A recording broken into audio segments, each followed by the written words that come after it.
Viewer discretion is advised. If anyone thinks that the devil is not among us, they're mistaken. Amen. Okay? They're mistaken. The devil is among us. You want her death penalty? Dead. I don't care if it's death penalty. I don't care if she hang herself. I want her dead. 5 years. That's how long DeShaun Chatman spent searching for his daughter, calling Child Protective Services, filing for emergency custody, raising red flags to anyone who would listen. The last time he saw Mila, she was 3 years old, just a toddler. He helped enroll her in kindergarten, stayed involved as much as he could, and then access just stopped. Last week, investigators knocked on his door with news no parent should ever hear. 8-year-old Mila Chatman and 10-year-old Amor Wilson. That's Mila laying down on the bed, Amor sitting up right next to her. Young faces of innocence, now the unthinkable victims of a heinous crime in Cleveland. His 8-year-old daughter Mila, and her half-sister, 10-year-old Amor Wilson, were gone. Their mother, 28-year-old Aliyah Henderson, is now in jail facing 2 counts of aggravated murder with a $2 million bond. DeShaun says he spent half a decade screaming into the void, warning people something was wrong. Neighbors reported concerns. The system had multiple chances to intervene. And yet, 2 little girls paid the ultimate price. And when does resentment toward an ex become more powerful than the instinct to protect your own kids? That's what we're unpacking today.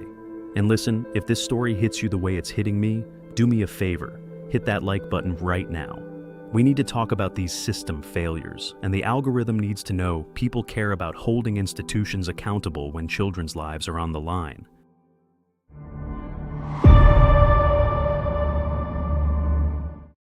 Let's talk about Aliyah Henderson, 28 years old, living on the East 162nd Street in Cleveland. Court records paint a picture of someone dealing with serious instability. She was evicted from her home in 2022. Frequent moves, financial struggles that seemed to follow her everywhere. She had 3 children total. Amor, age 10, whose father was dealing with his own custody situation. Mila, age 8, whose father DeShaun had been desperately trying to reconnect with. And a 3rd child, thankfully safe now and in protective custody. The complications run deep. Aliyah had legally changed her name from Aliyah Bronich to Aliyah Henderson back in 2017, which isn't inherently suspicious. People do it for lots of reasons, but it added another layer of difficulty when DeShaun was trying to track down his daughter. Every time he thought he had a lead, she'd moved again. Different address, different situation, always just out of reach. What was going on behind those closed doors? Was this a mother completely overwhelmed by the stress of raising 3 kids alone? Or was something darker festering, a need for control, a desire to punish the fathers by keeping them permanently cut off from their daughters? Amor Wilson and Mila Chatman, 10 and 8 years old. Half-sisters who shared a mother but came from different relationships, different family dynamics, different levels of connection to their fathers. Think about what those ages mean. Amor was in 4th or 5th grade, probably starting to develop her own interests, her own personality separate from her mom. Mila was in 2nd or 3rd grade, still young enough to believe the whole world was safe, that adults would protect her. The community that's now mourning them describes 2 bright little girls who deserved every chance at life. School projects, birthday parties, first crushes, learning to ride bikes. All of that potential, all those futures that should have unfolded, just erased. And what makes this even more painful, they had family members fighting to be in their lives. Amor's dad had his own complicated relationship with Aliyah, but Mila's father, he was running a full-court press trying to get access to his daughter. Mila's father, DeShaun Chatman, overcome with grief, realizing he'll never hold his daughter again, asked that we not show his face. I've been looking for my daughter for 5 years. I've been calling CPS, going to the courts, trying to get emergency custody, calling the police for welfare checks, but they deny all access. DeShaun Chatman's story is going to make you furious at how badly the system can fail. He last saw Mila when she was 3 years old. He helped enroll her in kindergarten, stayed involved in the early years of her life. And then Aliyah started making it harder and harder for him to see his daughter. Missed visitations, unanswered calls, eventually complete silence. But DeShaun didn't just give up. He spent 5 years calling Child Protective Services, filing complaints, seeking emergency custody. 5 years of being told there wasn't enough evidence, or they'd look into it, or bureaucratic runaround that went absolutely nowhere. Put yourself in his position for a second. You know your daughter is out there. You know something feels off about the whole situation.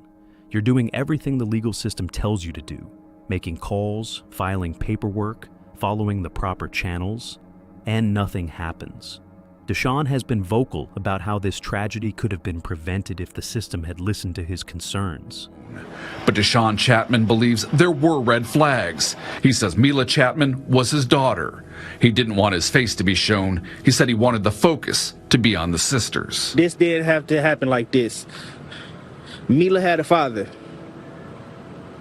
prison father, that wanted her. He says he hadn't seen his daughter in years, claiming Henderson cut him off after he called Child Protective Services after she threatened Mila. Come get this crybaby ass baby or I'm gonna kill her. Was that just a frustrated mom?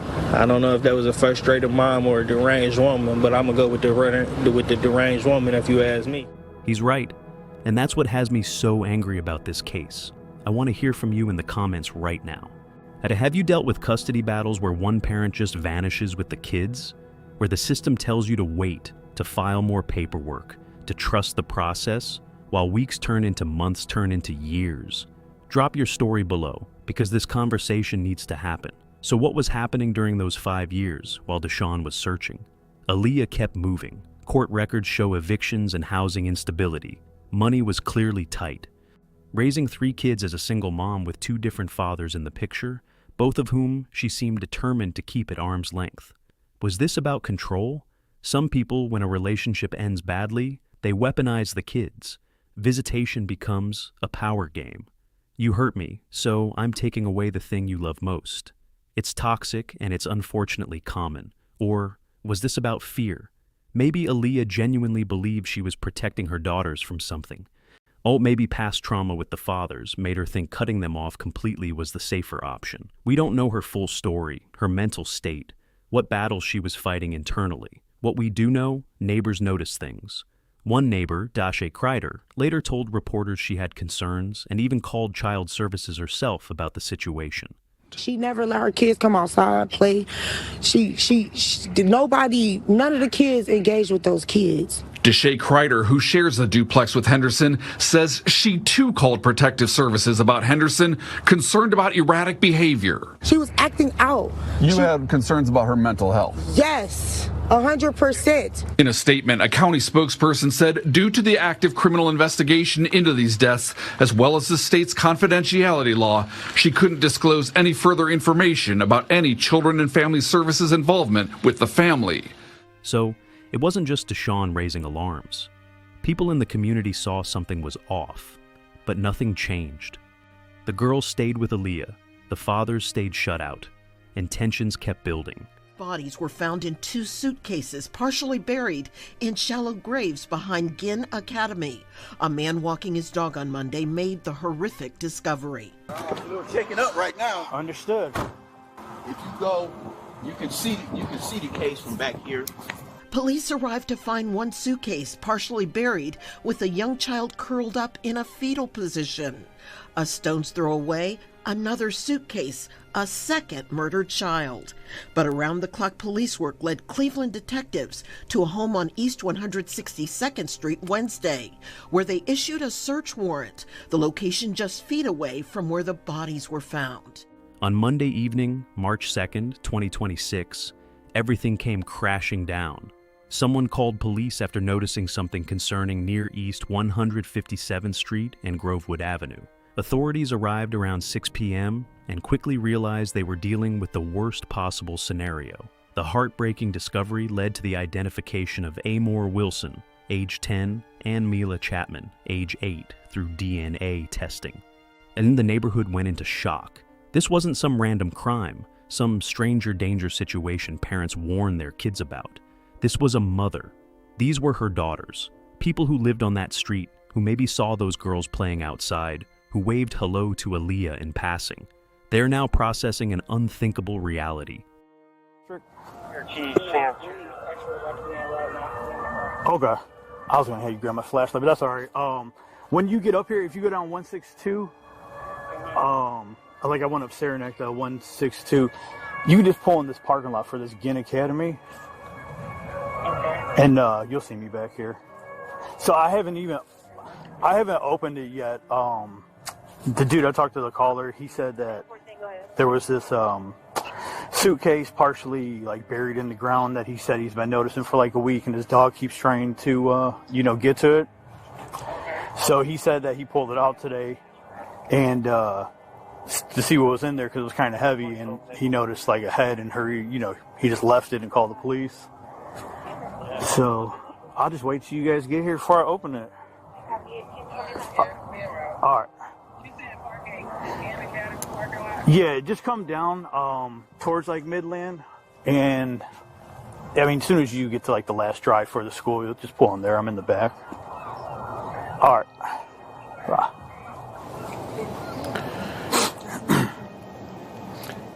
Investigators searched Aliyah's residence on East 162nd Street and found her third child, thankfully unharmed, and that child was immediately placed into protective custody.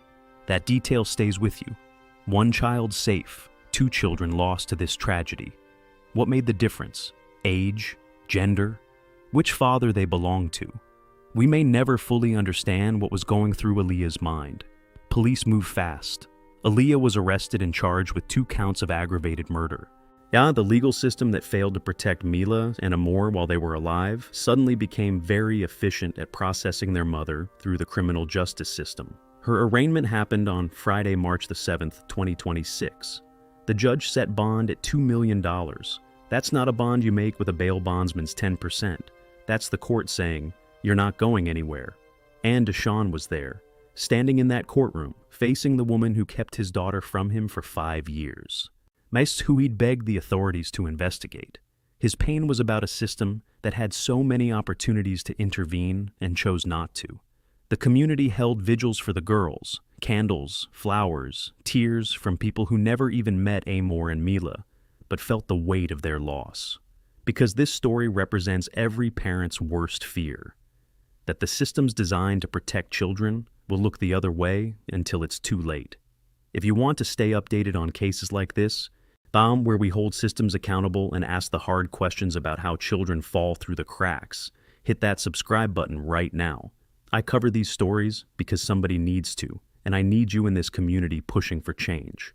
So, let's address the question that brought you here. Did Aliyah's feelings toward these fathers become more powerful than her love for her own children? The evidence suggests a mother who went to extreme lengths to keep the fathers away. 5 years of dodging DeShaun, moving frequently, changing her name, creating barriers at every turn.